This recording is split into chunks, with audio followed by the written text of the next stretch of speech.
PDA को आप बताते हो पिछड़ा दलित अल्पसंख्यक, तो सामान्य वर्ग आपके साथ क्यों रहेगा? काम करते हो, पीडीए का फार्मूला बताते हो, काम के आधार पर कि परिवार डेवलपमेंट अथॉरिटी। आपने चंद्रशेखर जी का भी नाम सुना है जी। सदन में वो सही बात बोलते थे कि 1359 फसली में अगर वो जमीन वक्फ बोर्ड की है तो उसको मिलेगा, नहीं है तो नहीं मिलेगा। ये कानून में संशोधन होने जा रहा है। ठीक। संभल में लगातार बवाल चल रहा है, आखिर शांत होने का नाम क्यों? आखिर वो कौन अवांछित तत्व थे जो इस बवाल को कर रहे हैं? देखिए, चुनाव के पहले समाजवादी पार्टी कांग्रेस के लोग चिल्ला चिल्ला के कहते थे कि हम 9 सीट जीतेंगे, 9 के 9 जीतेंगे। रिजल्ट आया, हम बार बार यही कहते थे कि धैर्य रखिए, आप लोगों की स्क्रीन पर खबर आ जाएगी। तो रिजल्ट आने के बाद उनको हताशा लगी, निराशा लगी हाथ। उनको भय इस बात का लग रहा है कि कुंदरकी में मुसलमान वोट बीजेपी को क्यों दिया। इस बात को लेकर के कांग्रेस सपा के लोग ज़्यादा चिंतित हैं। और वहाँ जो लड़ाई हुई है, संभल का प्रकरण है, आप ही लोगों की स्क्रीन पर भी आया, प्रिंट मीडिया में मैंने पढ़ा, वहाँ के सीपी का भी बयान आया और वहाँ के कई नेताओं से भी, मुस्लिम नेताओं से भी मैंने बात की कि आखिर में ये विवाद का कारण क्या है। तो लोगों ने बताया कि जिन लोगों ने बीजेपी को वोट बड़े पैमाने पर लोगों ने दिया, जो लोग नहीं दिए, तो दोनों आपस में लड़ाई हुई। वोट न देने वाले या वोट देने वालों के बीच में विवाद हुआ, जिसको लेकर के पत्थरबाजी हुई।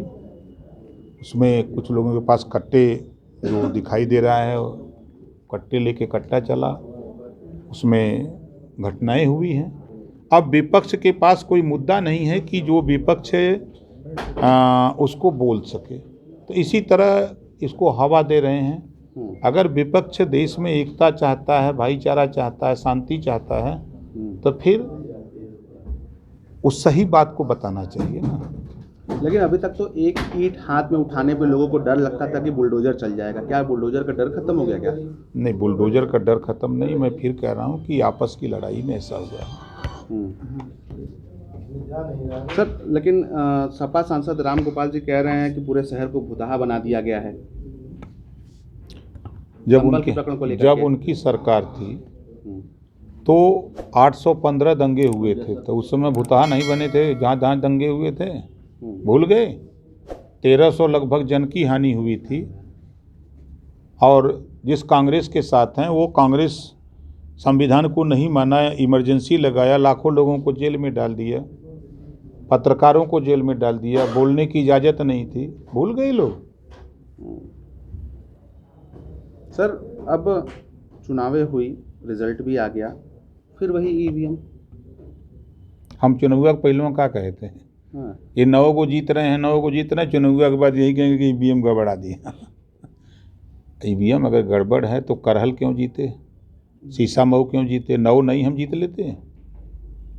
जैसे 400 सीट जीत रहे थे विधानसभा में, 125 पर रह गए, तो 125 सीटें तो वहाँ जो जीते 125, तो वहाँ तो ईवीएम क्यों नहीं खराब हो गया?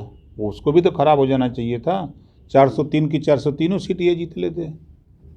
ये जनता को धोखा देने वाले लोग, लंबे समय तक कांग्रेस ने शासन किया, सपा ने किया, बसपा ने किया, तो सत्ता से जिनको आपने कुछ नहीं दिया वो नाराज होकर आपसे छोड़ दिया साथ, तो आप लौट गए। यही खेल है सर। लेकिन चीज़ें बड़ा निकल के आ रही हैं कि भाई कांग्रेस जिसके साथ चल रही है उसी को डुबो दे रही है, जिसके साथ गठबंधन कर रही है उसी का मटिया पलेट कर दे रही है। बड़ा लोग मार्केट में इस तरह की चर्चा करें, क्या आपको भी ऐसा लगता है? देखिए, हमेशा बड़ा पेड़ छोटे पेड़ को बढ़ने नहीं देना देता है, ये प्रकृति का नियम है। तो कांग्रेस राष्ट्रीय पार्टी है और समाजवादी पार्टी राज्य दल है, तो उससे छोटी पार्टी है ना। आप क्या प्रियंका के आने के बाद कुछ कांग्रेस अब आगे बढ़ेगी? सरकार गिर जाएगी? यही कांग्रेस के वरिष्ठ नेता है पी चिदम्बरम जी, उनका कहना है कि मतलब ईवीएम के पक्ष में रह करके कि ईवीएम के साथ मेरा कोई बुरा अनुभव नहीं रहा है, लेकिन इनको हार का रोना नहीं रोना चाहिए राहुल गांधी को। तो अब समझ लीजिए कि जब उन्हीं के नेता उन्हीं पर टिप्पणी कर रहे हैं तो हमको क्या कहना है।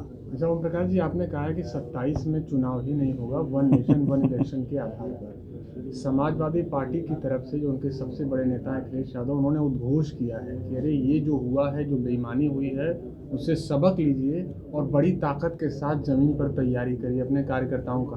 क्या लगता है उनका जो ये उद्घोष है, ये हुंकार है, वो उनकी पार्टी को कितना ताकत प्रदान करेगा? कि उनकी हुंकार हमने 14 में भी देखा, 17 में भी देखा, 22 में भी देखा, 24 में भी देखा और बाई इलेक्शन में भी देख रहा हूँ। अब स्थिति ये है कि 4 बार सत्ता में रहे, जिस उम्मीद के साथ आपके साथ अति पिछड़ा खड़ा था, दलित खड़ा था, सामान्य वर्ग खड़ा था, आप हर पल अपना बयान बदलते हो। पीडीए को आप बताते हो पिछड़ा दलित अल्पसंख्यक, तो सामान्य वर्ग आपके साथ क्यों रहेगा? काम करते हो, पीडीए का फार्मूला बताते हो काम के आधार पर कि परिवार डेवलपमेंट अथॉरिटी, कटेहरी में परिवार, लालजी वर्मा का परिवार लड़ेगा, उनकी बेटी लड़ेगी, उनकी पत्नी लड़ेगी। करहल का चुनाव होगा तो अखिलेश जी का परिवार लड़ेगा, मिल्कीपुर का चुनाव होगा तो वो परिवार लड़ेगा और लोग खाली बाजा बाजा में झुनझुना लेके। तो ये चीज़ें जो मैं कहता हूँ, क्योंकि एक कानून लोकसभा कैबिनेट ने पास किया, भारत सरकार कैबिनेट ने, कि one nation one election cabinet से पास हो गया। अब वो लोकसभा और राज्यसभा में जाना है, वहाँ से पास होगा तो निश्चित है कि जब 2029 का चुनाव उस आधार पे होगा तो कुछ राज्यों के कार्यकाल बढ़ेंगे, कुछ के घटेंगे। तब आप समझ लीजिए, तो यूपी तो बढ़ने की लाइन में है। एक आखिरी सवाल सर, चिदम्बरम जी को ही लेकर के, कि चिदम्बरम जी कांग्रेस के वरिष्ठ नेता हैं, लेकिन वो हमेशा से, चाहे राजीव गांधी हो या राहुल गांधी हो, कभी भी उनके पक्ष की बात नहीं सोचे। वो सही बात बोलते हैं। देखिए, आपने चंद्रशेखर जी का भी नाम सुना है जी। सदन में वो सही बात बोलते थे।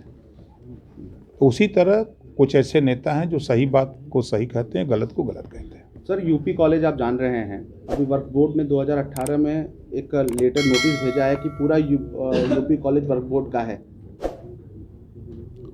अब उनके लेटर पर ही संशोधन होने की तैयारी हो रही है कि 1359 फसली में अगर वो ज़मीन वक्फ बोर्ड की है तो उसको मिलेगा, नहीं है तो नहीं मिलेगा। ये कानून में संशोधन होने जा रहा है। ठीक।